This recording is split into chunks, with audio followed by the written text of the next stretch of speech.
Hey, what's going on guys? I'm Season4 here. Today I am back again for another V-Call deck profile. This is the one you guys probably expected the most out of me, and it is for Vowing Sword Dragon.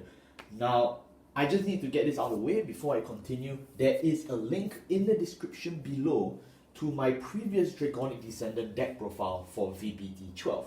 That one was meant more as a budget deck option, and it even included an article which goes through the full Draconic Descendant and all the Eradicators up to VBT12.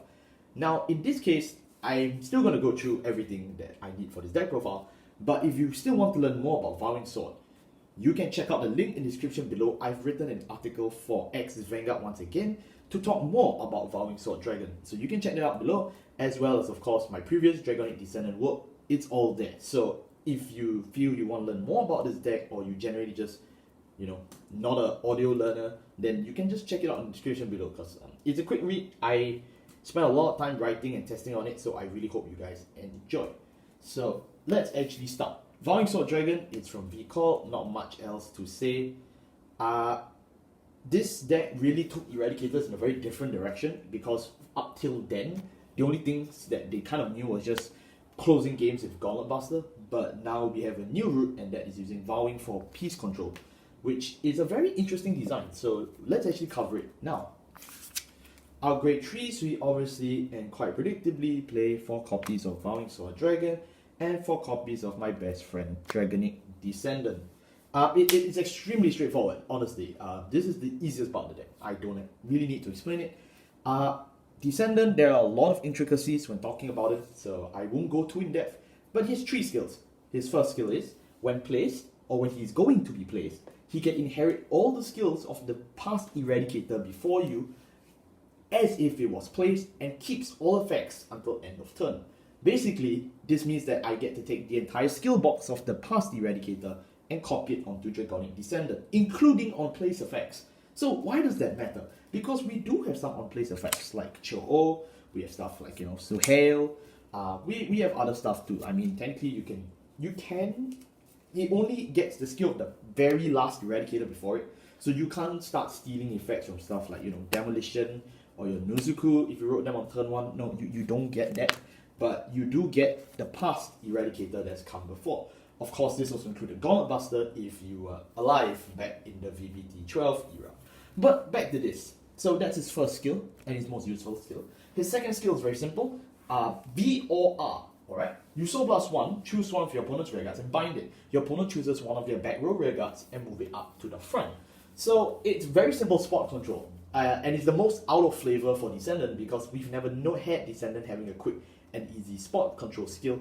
But as the times have passed from VBT12 till now, it's still a wonderful skill. It's the cheapest form of removal the deck has, in my opinion, that doesn't require intricate setup. It also helps a lot that it's VOR, so you can call Descendant on the turn while you're in Vowing and snipe, which is not bad. That's why I still think for a Vowing-centric deck, you should be playing 4 Descendant, not 3, not 2.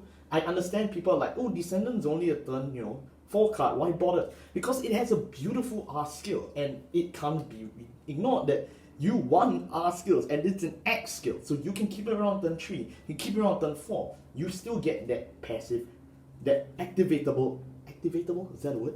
That snipe that's available to you, let's put it that way. Because the rest of Narukami really, they focus a lot on place, and if you just don't get the place, you just die. Because Vowing needs a lot of bind. So your whole deck, every card that's not a consistency card, needs to be able to bind, because Vowing is completely a sitting duck without it. But when you have everybody with him, it just gets damn insane. So I still think Descendant should be played the 4th strictly for the second clause. Even if you don't intend to, actually call him, it's still a neat option you can have at your disposal, and it's certainly an option you won't be regretting. His last skill, the green color one, is the more iconic skill. At the end of this battle that this unit attacked and failed, you counterblast 1, discard 1 card from your hand, stand this unit, it gets drive -1. Typical Descendant restand, I don't need to talk too much about it. Like I said, this card has a lot of intricacies that she packed into it, even though the skills are really simple. So you can check out my previous one if you want to learn more, but if you don't mind to learn the simple, the simple way of Narukami, that's pretty much all I have for you in terms of Descendant. It's not that hard to play. It's a really good card for Vowing, in my opinion. I really was shocked in the way they designed this guy because, to be fair, Descendant future-proofs every future Eradicator before it. So there's no way you can say, oh, I'll never play Descendant in an Eradicator deck, because more likely than not, it is a pretty good skill to have. So, well done Bushiroad, you've kept him somewhat viable for the rest of time until we eventually get Sigma Nuts. Then, of course, we have the main attraction, which is Vowing Sword. Vowing Sword is 2 skills. His first skill is the main Peace Spider. Whenever your opponent's rearguard is bound, whenever your opponent's card is bound, so hand, drop, field, it counts, except the deck. And you may be wondering, why does that matter? Let's see. When your unit is bound, when your opponent's unit is bound from anywhere else except the deck, your opponent is forced to make a painful decision, according to Bushiroad's promotional slides for this card. The painful decision works like this. Please bear with me. Option 1. Your opponent can search his deck for another copy of the same card and bind it, and one of your rearguards get 5,000 power. Or 2. Your opponent does not choose to bind another copy of the card from his deck, and one of your units get 10,000 power instead of 5.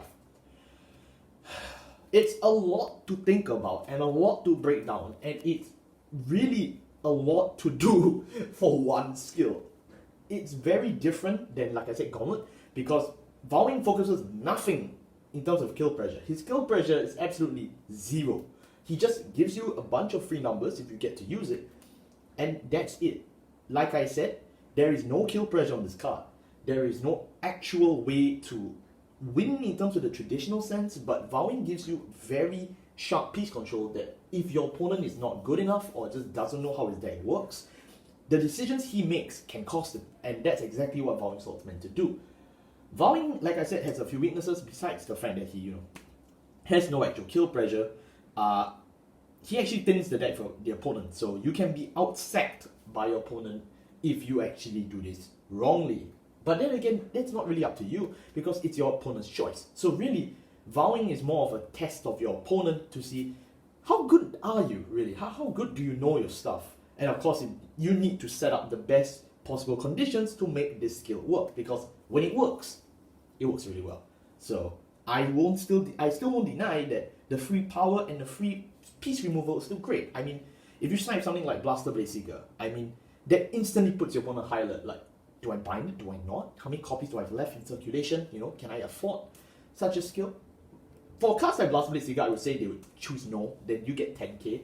But if it's something else that is a bit more conditional, like a combo piece for their decks, or maybe it's a card they really need for consistency, it's going to force them to make decisions, and that's really the good thing about Vowing. His second skill is more of the complementary edge, which helps you really for only turn 4 down. When rode upon by one of your units, any unit, when rode upon by Narukami, you superior call this card to a rearguard circle. For every 2 cards in your damage zone, you choose 1 card in your opponent's drop zone and bind it. So at 2 cards in the damage zone, you bind 1. At 4 more, which is the limit break, you get to bind 2, which is not bad. Not bad. And of course, if you're at 6 or more, you're probably dead by then. So let's break it down. What does that mean? First of all, you should probably call this card out. I need to say it's a free +1 to the board. As much as it's a blinking vanilla on the board, having an extra body is definitely appreciated for a deck like Eradicators, because our 1-to-1 plussing is so small in this deck, it's laughable. And the fact that this gives you a +1 body, I'm honestly grateful.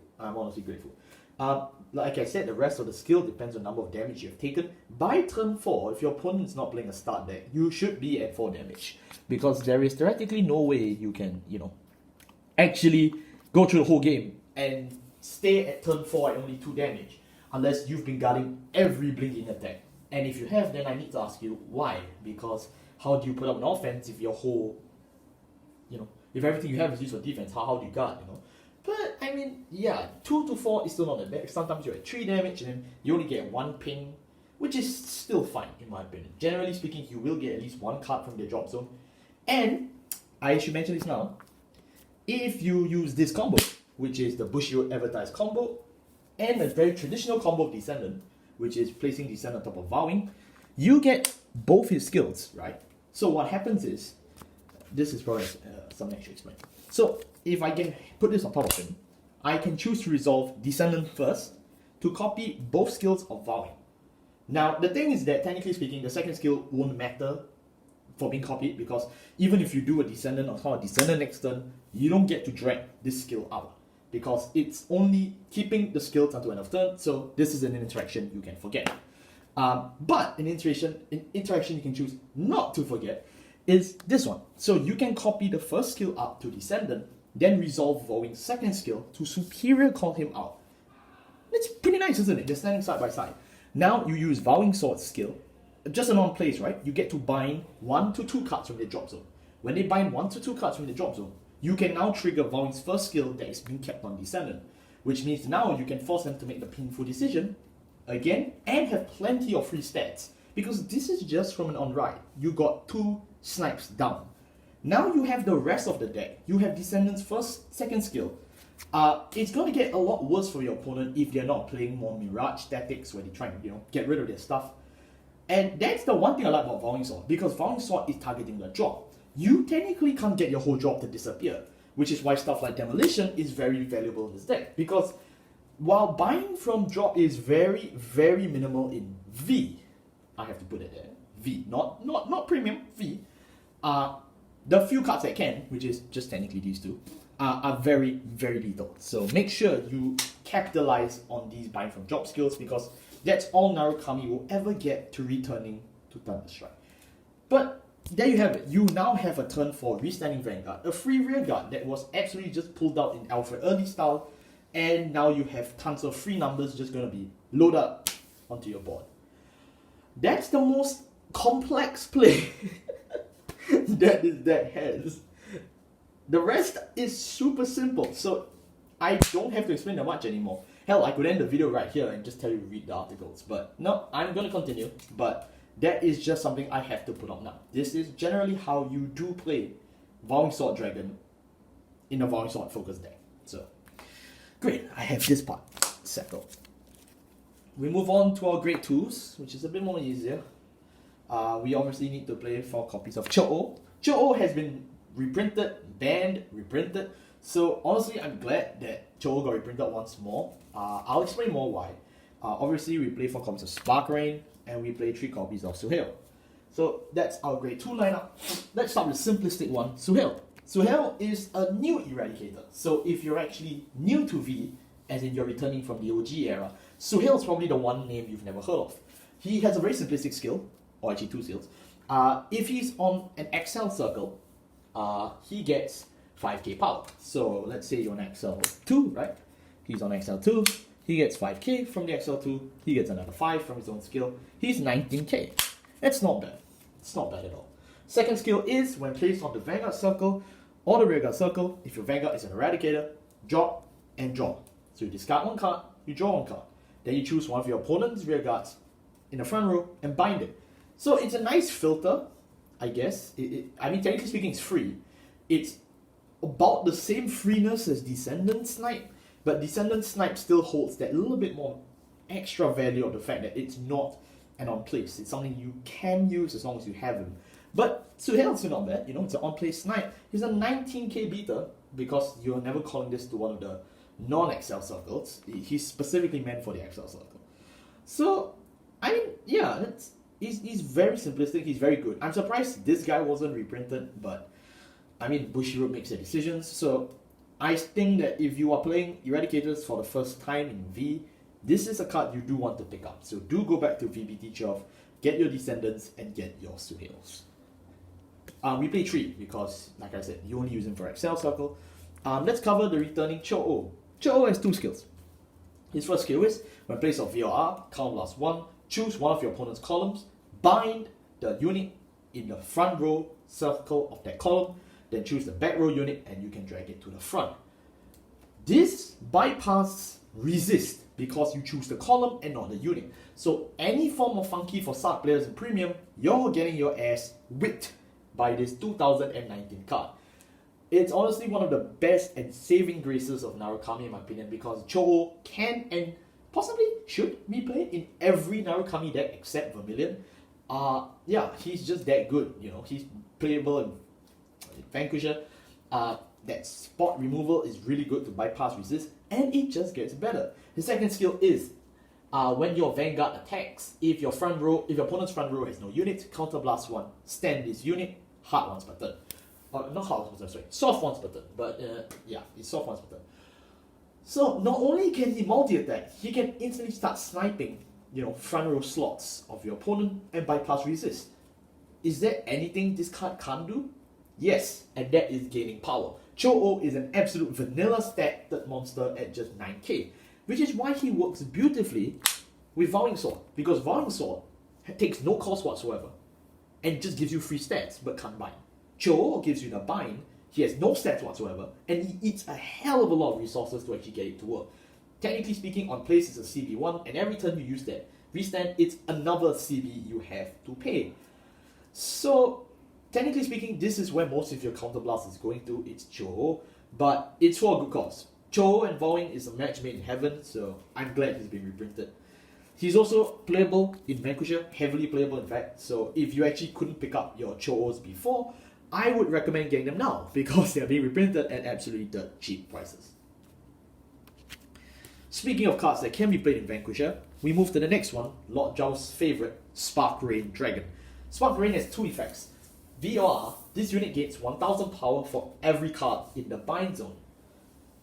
Yes, every card in the bind zone. Your bind zone, his bind zone, you get 1k each. It's a passive. At face value, this looks horrible. You're like, huh, what the heck? You know, it's just 1k. 1k. What are you gonna do with 1k? I'll tell you what you can do with 1k. If you're playing Vanquisher, you're binding stuff from your side. You're binding stuff from his side. This thing, passively for free, is gonna get about 6 to 7k, or even 10k. And that's pretty good for absolutely free. And you don't need to even bind on the turn itself. It's a continuous skill, so you can just have it as long as your bind zones are kept fresh. Which is, you know, pretty good. It is pretty good.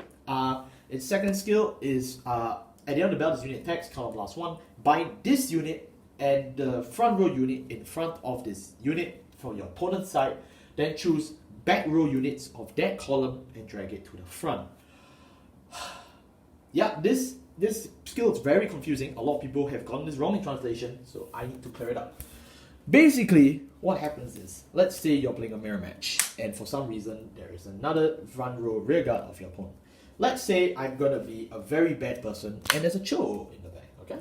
So, Spark Rain attacks, I use a skill, I bind him, I bind the back front row rear guard that is corresponding to his column, and then I choose all back row units and move them to the front. Cho can now come up to the front to attack. So now you can turn your back row units into more front row units. It's pretty damn insane. If you're a Vanquisher player, this should sell tons of green lights for you. Wow, you know, more attacks. Yeah, exactly. That's why you should be playing this card in Vanquisher. For Eradicators, it still is not that bad of an option. I say it's pretty good. It opens multi-attacks, it opens spot removal, it has cheap power, not high power, but it's okay power. So yeah, it's not that bad of a card. Pick it up if you do like that dragging and bindings, stuff. It's not bad. Next up on our list, we are going to talk about the Great Ones. Now, the Great Ones has a very special guest I'd like to invite back onto the returning scene. We'll start with Eradicator, Demolition Dragon at a 4th. For Phoenix, because this is Narukami, you should be playing Phoenix. For Nuzuku, I'm really glad Nuzuku is now having a 4 version, so thank you Keita Mori. And 2 Great 3-star searches, although that slot's flexible. Okay, let's start with Demolition. Everyone who has been a Narukami player for at least 2 years will know that this card has been around in V before, in the form of Demolition Dragon. It has been retrained, my friends. It has returned with an Eradicator's title. Its skill is very simplistic. At the end of the battle that this unit attacks or boosted and the attack hits, you may draw a card. Yeah, you may draw a card. And then after that, you may choose one card from your opponent's drop zone and bind it. If you bound, and this unit is a rear guard, you have to move this card to the soul. First off, the on-hit is absolutely free of a draw. So as long as it participates in a battle and it hits, you draw. It's as good as that. It's a free plus. Demolition Dragon has never had that before in the OG, but this skill is something he's gained from V, because his V version couldn't do that. And I'm glad that for some reason, in making this absolute abomination of a wonderful card, they have managed to keep both identities from OG in terms of the Eradicator and V, because it now has this on-hit draw. The on-hit bind is something new. It's something new, you know. It's a bind from drop. Besides Vowing Sword, this is the only other card in the entire of V Narukami that has the capability of doing so. And of course, it's quite pricey. If it's a rear guard, you're moving the soul. It's effectively a net minus because you're losing the card from board. Yeah, you got to draw, so I guess it's more of a cycle too. But you are still losing this card. It's an option you don't get back. If it's on the Vanguard Circle and there's a card in the drop zone, you can bind it, and you know it's pretty good, pretty good. But assuming it's on a rear guard, you need to choose when you want to bind and not. Because if let's say you choose not to bind, you can keep him around next turn to draw another card if it hits, which is good. You know, it's good. But if you feel that the bind's very important, or if you're ready on stuff like Vowing, where you need to set up as many binds as possible, you will be finding yourself using his skill. Demolition Dragon is probably the least generic out of the three. I think besides Vermilion, you don't want to play this in Vanquisher. It's not that great in my opinion. So yeah, but it can be played. It can be played. It's just a matter of do you want to or not. And for me, I think the answer is no. But if you are playing Narukami in terms of the Eradicators, then yeah, this is pretty good. Why did I stop for a minute? I don't know. I need to stop doing that profile so quickly. Okay, next up is Nozuku. Nozuku is our searcher from VBT 12. It has been reprinted. Very simplistic skill, and that is when placed on VRR, open the top 5 cards of your deck, add any Eradicator to hand, and discard 1. It's a searcher, but for every Eradicator, so you can now toolbox effectively the whole deck. It's really good. I know there was one more searcher for Eradicator from VBT 12, Spark Race. I've played him all the way to the very end of this set. He's still good, but I feel Nozuku ages better. So you can play both, or you can just play Nozuku, because it's just that good. It's just that good. We have Rising Phoenix. It's a free plus. From the drop zone, if your opponent's rear guard is bound, Superior Call this card, it gets 3k. If you can do it during battle phase, like Vanquisher, it's a multi-attacker. If you can do it just normal stuff, like main phase, like normal Narukami, you know, it comes back as a normal 11k body. It's free, absolutely free. So there is no reason not to play him. Like, I can't think of a feasible argument not to play him besides, oh, I need the slots for something else. So if you generally don't have slots for anything else, you should be playing for Phoenix. Last but not least, my flex spot, I'm playing 2 Mighty Bolts.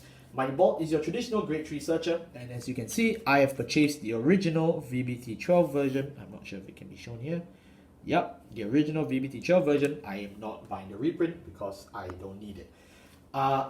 It's just your top 5 search for grade 3, and as you know, we kind of do need our Vowings, we do need our Descendants, so that's why we're playing a searcher. The other great option I would advise for this slot is Desert Gunner Gaiban, who is your Sentinel Restraint. But you can choose not to, honestly, and the consistency is needed to get your crucial turn 3 and turn 4 grade 3 combo. So yeah, it's honestly up to you. I think either is perfectly fine, so make the choice. Last but not least, our grade 0s. We play our Eradicator starter. We play 6 crits, 4 heals, and of course 6 draws. It's quite obvious that we need the Eradicator starter. We are playing heals because this is the Narukami Eradicator heal, so you can actually search this heal. It's pretty good. We are also playing for draw PGs. Why not? Another 2 draws, because you do need pieces in this deck. And we're playing 6 crit just for kill pressure. So yeah, that actually wraps up Vowing Sword as a deck. It's really good. Not much really I have to say. All the links are in the description below, so check them out when you have the time. I'm really glad that I could cover this deck as well as written and audio, because I got to write for Axis and I got the chance to actually do this deck profile. I'm really glad. There is more VCall, of course. It doesn't just stop there. We have a lot more deck profiles coming, but these are the main.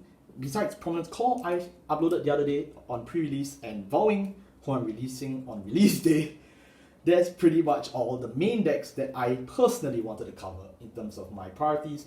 There is still more content to come. If there is a deck you do want to see yourself, let us know in the comment section below. And if it's from VCall, chances are it may be covered, if I have the money. Thank you all so much for watching. I'll see you all next time. In the next episode, we will be going onto the V Road. Goodbye.